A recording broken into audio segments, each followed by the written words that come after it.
Hello students, सब लोगों को मेरी तरफ से गुड मॉर्निंग। तो हमने शुरू किया था सेल डिवीजन। सेल डिवीजन में हमने पढ़ा माइटोसिस क्या होता है, माइटोसिस क्या होता है और मियासिस क्या होता है। माइटोसिस की क्या सिग्निफिकेंस है, मियासिस की क्या सिग्निफिकेंस है, क्या डिफरेंस है माइटोसिस और मियासिस के अंदर। तो आज हम नेक्स्ट टॉपिक ले रहे हैं, वो है हमारा सेल साइकिल। अब सेल साइकिल बोला किसको जाता है कि जो भी इवेंट्स होते हैं लाइफ के अंदर, सेल की लाइफ के अंदर, from its formation to its division into daughter cell, जो है वो कॉन्स्टिट्यूट करता है सेल साइकिल। तो इसको हम ऐसे बोल सकते हैं कि events occurring in the life of a cell from its formation to its division into daughter cell constitute cell cycle. हम उसको सेल साइकिल बोलते हैं। अब जो ड्यूरेशन है सेल साइकिल की, it varies from hours two years. मतलब cell cycle जो है ये कुछ घंटों से शुरू होके कुछ सालों तक भी रह सकता है। जैसे एग्जांपल हम लेते हैं, अगर हम बैक्टीरिया जो है इट डिवाइड होता है एवरी 20 मिनट्स के बाद। हर 20 मिनट के बाद बैक्टीरिया जो है वो क्या हो जाता है, डिवाइड हो जाता है। इसी तरह अगर मैं पैरामीशियम ऑरिला के लाइफ साइकिल की बात करूं तो उसकी जो ड्यूरेशन है इट इज 6 आवर्स। ठीक है। इसी तरह ओनियन रूट टिप सेल्स हैं, ठीक है, इट में टेक 20 आवर्स, 20 घंटे वो लेते हैं डिवाइड होने में। इसी तरह अगर हम टिपिकल ह्यूमन सेल्स की बात करते हैं तो it has duration of 90 hours. कितने? 90 आवर्स में ह्यूमन सेल जो है, टिपिकल ह्यूमन सेल, वो डिवाइड होता है। तो मैं अगर सिंपल वर्ड्स में बोलूं तो सेल साइकिल जो है it simply means life history of a cell. मतलब पूरी लाइफ हिस्ट्री जो सेल्स की है उसको हम सेल साइकिल बोलते हैं। तो there are two periods in the life cycle of a cell. जो लाइफ साइकिल है सेल का, उसके अंदर दो टू पीरियड्स होते हैं। एक को हम बोलते हैं इंटरफेज, दूसरे को हम बोलते हैं माइटोटिक फेज। इंटरफेज और माइटोटिक फेज हम उसको बोलते हैं। तो अब इंटरफेज क्या है? इंटरफेज जो है ये स्टेज है बिटवीन टू डिविजन्स। दो डिविजन्स जो होती हैं उनके बीच की जो स्टेज है दैट इज इंटरफेज। और ये सबसे जो इंटरफेज है वो सबसे लॉन्गेस्ट हम उसको बोलते हैं। ये आपका पूरा इंटरफेज जो यहां से लेके G0 से लेके ये यहां से लेके ये आपको ये वाला जो है ये पूरा इंटरफेज स्टेज है। तो एक तो ये लॉन्गेस्ट फेज है, ठीक है, सबसे लॉन्गेस्ट फेज है। अगर हम टिपिकल ह्यूमन सेल्स की बात करें, एग्जांपल लें, तो मतलब 90 घंटे जो लेता है ये ह्यूमन टिपिकल सेल डिवाइड होने में, तो जो इंटरफेज स्टेज है उसके बीच में 89 आवर जो है वो इंटरफेज स्टेज में ही होते हैं और 1 घंटा जो है वो बाकी स्टेजेस में चला जाता है। तो इंटरफेज स्टेज जो है वो 89 आवर्स होती है टिपिकल ह्यूमन सेल में और 1 घंटा जो है वो बाकी स्टेजेस में लेता है। तो इंटरफेज की अगर हम बात करें तो इसको हम resting phase of the cell भी बोलते हैं, ठीक है। ये लॉन्गेस्ट फेज है। इसके अंदर क्या होता है कि न्यूक्लियस जो है वो काफी लार्ज होता है, डिस्टिंक्ट होता है और इंटैक्ट रहता है। न्यूक्लियर मेम्ब्रेन भी बिल्कुल इंटैक्ट रहती है। न्यूक्लियर मेम्ब्रेन आपको पता है, न्यूक्लियस के बाहर से जो मेम्ब्रेन होती है उसको हम न्यूक्लियर एनवलप या न्यूक्लियर मेम्ब्रेन बोलते हैं। न्यूक्लियोलस जो है वो डिस्टिंक्ट रहता है। फेज जो है ये प्रिपेयर करता है सेल को। इंटरफेज का काम है कि सेल को प्रिपेयर करता है माइटोसिस के लिए, कि वहां पे सेल डिवीजन होगी। अब इंटरफेज में कोई भी डिवीजन जो है, सेल्स की डिवीजन जो है इंटरफेज में नहीं होती है, ठीक है। जितनी भी मेटाबॉलिक एक्टिविटीज हैं वो काफी हाई रहती हैं ड्यूरिंग द इंटरफेज। तो इंटरफेज के दौरान सेल जो है वो ग्रो करना शुरू करता है। सेल की जो ग्रोथ है वो होती है। एमआरएनए की बात करें, ट्रांसफर आरएनए की बात करें, वो सिंथेसाइज होता है ड्यूरिंग इंटरफेज स्टेज। क्रोमोसोम जो है वो अपीयर होते हैं लॉन्ग, आपको पता है अनकाइल्ड थ्रेड्स लाइक स्ट्रक्चर होता है उनका, जो इंटर ट्विन्ड होते हैं, ट्विन किए होते हैं। क्रोमोसोम जो है डुप्लीकेट हो जाते हैं ड्यूरिंग इंटरफेज, जिनको हम टू क्रोमेटिड्स भी बोलते हैं। सेंट्रियोल जो है वो भी डुप्लीकेट हो जाता है, मतलब सेंट्रियोल डबल हो जाते हैं, दो सेंट्रियोल जो है वो बनते हैं। दोनों सेंट्रोल की फॉर्मेशन हो गई, तो जो स्फीयर ऑफ द सेंट्रियोल है या माइक्रोट्यूब्यूल जो है वो अराइज होती हैं और एस्ट्रस की फॉर्मेशन होती है जो सेंट्रियोल के बाहर से होता है। अब अगर हम इंटरफेस स्टेज की बात करें तो इट कंसिस्ट ऑफ 3 स्टेजेस, आपको यहां पे दिख रही होंगी, ठीक है। एक को हम बोलते हैं ये G1 फेज, फिर S फेज और G2 फेज। 3 फेजेस इंटरफेज में होते हैं। एक को हम G1 फेज बोलते हैं, एक को हम S फेज बोलते हैं और एक को हम G2 फेज बोलते हैं, ठीक है। तो अगर हम G1 फेज, इस फेज की अगर हम बात करते हैं तो G1 फेज, G जो है वो स्टैंड करता है गैप के लिए। किसके लिए? गैप के लिए। तो G1 फेज जो है ये गैप पीरियड है बिटवीन जो माइटोटिक फेज है and the S phase of the subsequent cell. Mitotic phase और जो ये क्या बोलते हैं एस फेज है सेल साइकिल का, उसके बीच का जो गैप है that is called G1 phase. आप देखो ये जो रेडिश कलर में है ये माइटोटिक फेज है और ये यहाँ पे जो बिल्कुल ग्रीनिश कलर में है ये एस फेज है। तो इसके बीच का जो गैप है that is our G1 phase, ठीक है। तो ये गैप पीरियड आप इसको बोलो या फर्स्ट ग्रोथ पीरियड आप इसको बोलो, क्योंकि ये पहला गैप है, इसको हम गैप पीरियड भी बोल सकते हैं या हम फर्स्ट ग्रोथ पीरियड भी हम इसको बोलते हैं।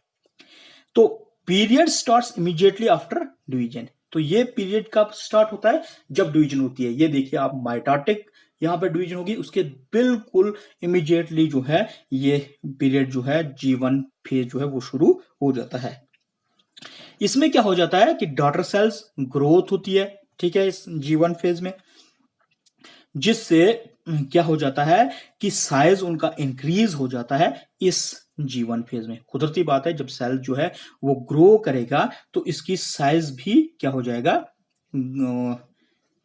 साइज जो है वो बढ़ जाएगा, इंक्रीज हो जाएगा, ठीक है। तो इसके अलावा क्या होता है कि ये लॉन्गर फेज है, मैंने आपको पहले ही बोला it lost for even years, मतलब ये सालों तक भी ये वाला फेज जो है वो चल सकता है। नरु सेल जो है वो इसी फेज में रहते हैं, किसमें? G1 फेज में, परमानेंटली G1 फेज में वो रहते हैं। तो इस स्टेज जो है ये लास्ट करती है, मतलब अगर हम टोटल इंटरफेस स्टेज की बात करें तो 25 से 50% जो टोटल इंटरफेस स्टेज है वो G1 फेज आता है। 25 से 50% के बीच टोटल इंटरफेस का वो G1 फेज है।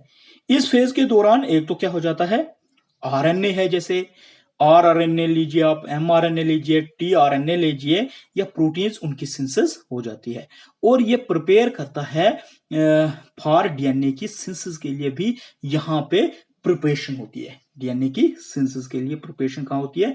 वो G1 फेज में होती है। उसके बाद बात करते हैं एस फेज की। S phase, S stands for synthesis, मतलब यहां पे सिंथेसिस होगी, ठीक है। तो इस फेज के दौरान डीएनए की सिंथेसिस होती है। तो प्रिपरेशन कहां पे हुई थी डीएनए की सिंथेसिस की? वो G1 फेज में हुई थी और वहां अब प्रिपरेशन कहां होगी? यहां कहां पे? एस फेज में आके उनकी सिंथेसिस होगी डीएनए की, मतलब डीएनए मॉलिक्यूल डुप्लीकेट होना शुरू हो जाएगा, ये हम जिसको बोलेंगे आरएनए, मतलब मल्टीपल कॉपीज जो हैं वो डीएनए की बननी शुरू हो जाएंगी। तो एस फेज की अगर मैं बात करूं टोटल इंटरफेज से, तो ये 35 से 40% टोटल इंटरफेज स्टेज का जो है वो एस फेज होता है। हर क्रोमोसोम जो है वो 2 क्रोमेटिड्स में जो है डिवाइड हो जाता है। यहाँ पे हिस्टोन प्रोटीन्स की सिंथेसिस भी एस फेज के दौरान होती है। फिर बात करते हैं, नेक्स्ट स्टेज आती है हमारी G2 फेज, ठीक है। अब G2 फेज जो है ये गैप पीरियड है between S phase and mitotic phase of cell cycle. G2 is the second phase भी हम इसको बोलते हैं। ये भी जो है सेकंड गैप है बिटवीन, आप माइटोटिक की बात करो या ये एस फेज की, इनके बीच में जो है ये गैप जो है उसको हम G2 फेज बोलते हैं। अब जो न्यूक्लियस है इसके अंदर फिर न्यूक्लियस जो है इंक्रीज हो जाता है, उसकी वॉल्यूम इंक्रीज हो जाती है। जितनी भी मेटाबॉलिक एक्टिविटीज हैं जो एसेंशियल हैं सेल डिवीजन के लिए वो इसी फेज के दौरान होती हैं। आप एमआरएनए ले लो, टीआरएनए, आरएनए, उनकी सिंथेसिस भी यहां होती है। माइटोकॉन्ड्रिया और क्लोरोप्लास्ट जो है वो डिवाइड हो जाते हैं। माइटोटिक स्पिंडल जो बनना शुरू हो जाता है वो G2 फेज में ही बनना शुरू हो जाता है। तो G2 फेज के बाद नेक्स्ट स्टेज हमारी आती है, वो आती है माइटोटिक फेज। इसको हम डिवीजन फेज भी बोलते हैं, किसको? माइटोटिक को। ठीक है, तो एम जो है, या हम इसको एम फेज बोलते हैं, एम स्टैंड करता है माइटोसिस के लिए। माइटोसिस यहां होती है, जो हमने पिछले प्रीवियस लेक्चर में पढ़ा था माइटोसिस क्या होता है। अब इस फेज के दौरान माइटोसिस में क्या हो जाता है कि सेल जो है वो डिवाइड होना शुरू हो जाता है। लेकिन जो माइटोटिक फेज है वो काफी शॉर्ट ड्यूरेशन का होता है, वो लंबे ड्यूरेशन का नहीं होता है। अगर हम टिपिकल ह्यूमन सेल साइकिल की बात करें जो एक ड्यूरेशन में 90 आवर्स होते हैं, तो इसमें एम फेज में खाली 45 minute to 45 minute to 1 hour जो है वो टिपिकल ह्यूमन सेल का इस स्टेज में होता है। किसमें? M phase. M phase mitosis सिर्फ 45 से 1 घंटे के बीच में ये स्टेज रहती है। ए फेज जो है इट इज डिवाइडेड इनटू 2 सब फेजेस। 2 सब फेजेस में इनको डिवाइड किया गया है। एक को हम कैरियोकाइनेसिस बोलते हैं और साइटोकाइनेसिस बोलते हैं। कैरियोकाइनेसिस आपको पता है जिसमें न्यूक्लियस जो है वो डिवाइड हो जाता है इनटू 2 डॉटर न्यूक्लियाई, और साइटोकाइनेसिस में साइटोप्लाज्म की डिवीजन हो जाती है इनटू 2 डॉटर सेल्स।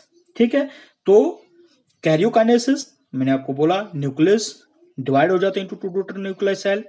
फिर कैरियोकाइनेसिस को फर्दर डिवाइड किया गया है इनटू 4, जिसको हम बोलते हैं प्रोफेज, मेटाफेज, एनाफेज और टीलोफेज। और साइटोकाइनेसिस ये होता है कि साइटोप्लाज्म डिवाइड हो जाता है इनटू 2 डॉटर सेल्स। तो ये है different phases of cell cycle, जो इंटरफेज स्टेज है। ठीक है, इंटरफेज और माइटोटिक फेज, जो 2 सेल वेरीज, दो लाइफ साइकिल के 2 जो पीरियड्स हैं वो है इंटरफेज और माइटोटिक फेज। इंटरफेज जो है इसको फर्दर डिवाइड किया गया इनटू G1 एस फेज और G2 फेज में, और नेक्स्ट है माइटोटिक फेज। तो ये था हमारा सेल साइकिल। तो अब इसके सेल एंड फीचर्स क्या है, मतलब क्या हमने पढ़ा। 2 फेजेस हैं सेल साइकिल के। ठीक है, इंटरफेज और माइटोटिक फेज। इंटरफेज जो है alternates with mitotic phase. Interphase को हम रेस्टिंग फेज भी बोलते हैं। इंटरफेज की 3 स्टेजेस हैं, जिसको हम G1 फेज या गैप 1 फेज, एस फेज, या हम इसको G2 फेज भी बोलते हैं। G1 जो है वो फास्ट ग्रोथ फेज है। एस जो है दैट इज सिंथेटिक फेज, जिसमें डीएनए की सिंथेसिस होती है, डीएनए रेप्लिकेट होता है, डीएनए डुप्लीकेट होता है। G2 सेकंड ग्रोथ फेज है। माइटोटिक और एम फेज जिसमें डिवीजन होती है, सेल जो है डिवाइड होना शुरू हो जाते हैं। माइटोटिक फेज जो है वो फर्दर 2 सब फेजेस में डिवाइड है, जिसको हम कैरियोकाइनेसिस और साइटोकाइनेसिस बोलते हैं। कैरियोकाइनेसिस जो है ये डिवीजन है न्यूक्लियस की into 2 daughter nuclei. Karyokinesis further divide है 4 स्टेजेस में, जिसको हम प्रोफेज, मेटाफेज, एनाफेज और टीलोफेज बोलते हैं। साइटोकाइनेसिस जो है it is the division of 2 daughter cells. ठीक है, तो 2 डॉटर सेल्स साइटोप्लाज्म डिवाइड हो जाता है साइटोकाइनेसिस में। उसके बाद है events in the cell cycle, जैसे G1 फेज था। G1 फेज में हमने पढ़ा कि सेल ऑर्गेनेली जैसे माइटोकॉन्ड्रिया है, क्लोरोप्लास्ट है, एंडोप्लाज्मिक रेटिकुलम है, राइबोसोम्स हैं, लाइसोसोम्स हैं, वैक्यूल्स हैं, वेसिकल्स हैं, इन सारे जो है ये G1 फेज के दौरान प्रोड्यूस होते हैं। या आप न्यूक्लियोलस जो है वो प्रोड्यूस होता है रिकम्बिनेंट डीएनए का। न्यूक्लियोलस जो है प्रोड्यूसर्स, न्यूक्लियोलस क्या करता है, वो रिकम्बिनेंट डीएनए प्रोड्यूस करता है। एमआरएनए, टीआरएनए की सिंथेसिस यहां पे होती है। सेल जो है वो ग्रो करेगा during G1 phase. Metabolic activities जो है वो काफी हाई रहती हैं, जितनी भी एसेंशियल है सेल डिवीजन के लिए वो काफी हाई रहती हैं, किसमें? G1 फेज में। तो G1 साइक्लिन लेवल जो सिग्नल है सेल को सिग्नल करते हैं कि वो क्रोमोसोम्स को प्रिपेयर करें फॉर रेप्लिकेशन, कि रेप्लिकेशन के लिए, डीएनए की रेप्लिकेशन, क्रोमोसोम्स की रेप्लिकेशन के लिए, या आप उनको बोलिए सिंथेसिस के लिए प्रिपेरेशन जो होती है वो G1 फेज में होती है। इसी तरह एस फेज की अगर मैं बात करूं तो एस फेज में डीएनए रेप्लिकेशन होती है, सिंथेसिस होती है, हिस्टोन प्रोटीन्स की सिंथेसिस होती है, histones cover each DNA strand, हर डीएनए स्ट्रैंड को हिस्टोन जो है वो कवर करती है। क्रोमोसोम जो है वो डिवाइड हो जाती है इनटू 2 क्रोमैटिड्स में। एस फेज जो है ये प्रोमोटिंग फैक्टर है जिसको हम SPFP बोलते हैं, ये राइज हो जाता है। SPF जो है एस फेज प्रोमोटिव फैक्टर जो है ये प्रिपेयर करता है सेल को कि अब सेल एंटर हो जाए किसमें, एस फेज में। ठीक है, इसी तरह प्रोटीन जेमिनिन जो है वो प्रिवेंट करती है replication of newly synthesized DNA। उसके बाद G2 फेज की बात करें तो इंटेंसिव सेलुलर सिंथेसिस जो है वो G2 फेज में होती है। माइटोकॉन्ड्रिया, क्लोरोप्लास्ट, इसकी डिवीजन ड्यूरिंग G2 फेज होती है। एनर्जी स्टोर जो है वो इंक्रीज हो जाता है, एनर्जी स्टोर करने की कैपेसिटी जो है वो इंक्रीज हो जाती है। माइटोटिक स्पिंडल बनना शुरू हो जाता है during G2 phase.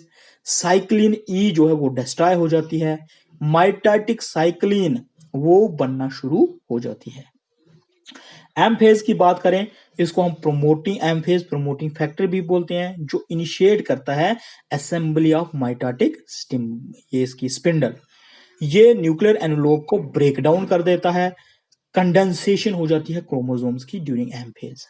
M phase promoting factor जो है ये एक्टिवेट करता है एनाफेज प्रोमोटिंग कॉम्प्लेक्स को। ठीक है, एनाफेज के लिए ये प्रमोट कर लेता है। तो एनाफेज प्रोमोटिंग कॉम्प्लेक्स जो है ये अलो करता है कि जो जो दो सिस्टर क्रोमैटिड्स होते हैं वो सेपरेट हो जाएं और वो मूव करें अपोजिट पोल्स की तरफ।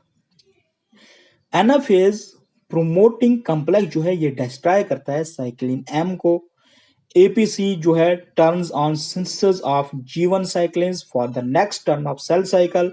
एपीसी जो है वो डिग्रेड करता है प्रोटीन जेमिनिन को। ठीक है, तो ये डिफरेंट टाइप के इवेंट्स हैं जो सेल साइकिल के अंदर होते हैं डिफरेंट स्टेजेस के अंदर, कि G1 फेज में क्या होगा, G2 फेज में क्या होगा, S फेज में क्या होगा और M फेज में क्या होगा। डिफरेंट इवेंट्स जो सेल साइकिल के दौरान होते हैं। तो ये था आपका सेल साइकिल।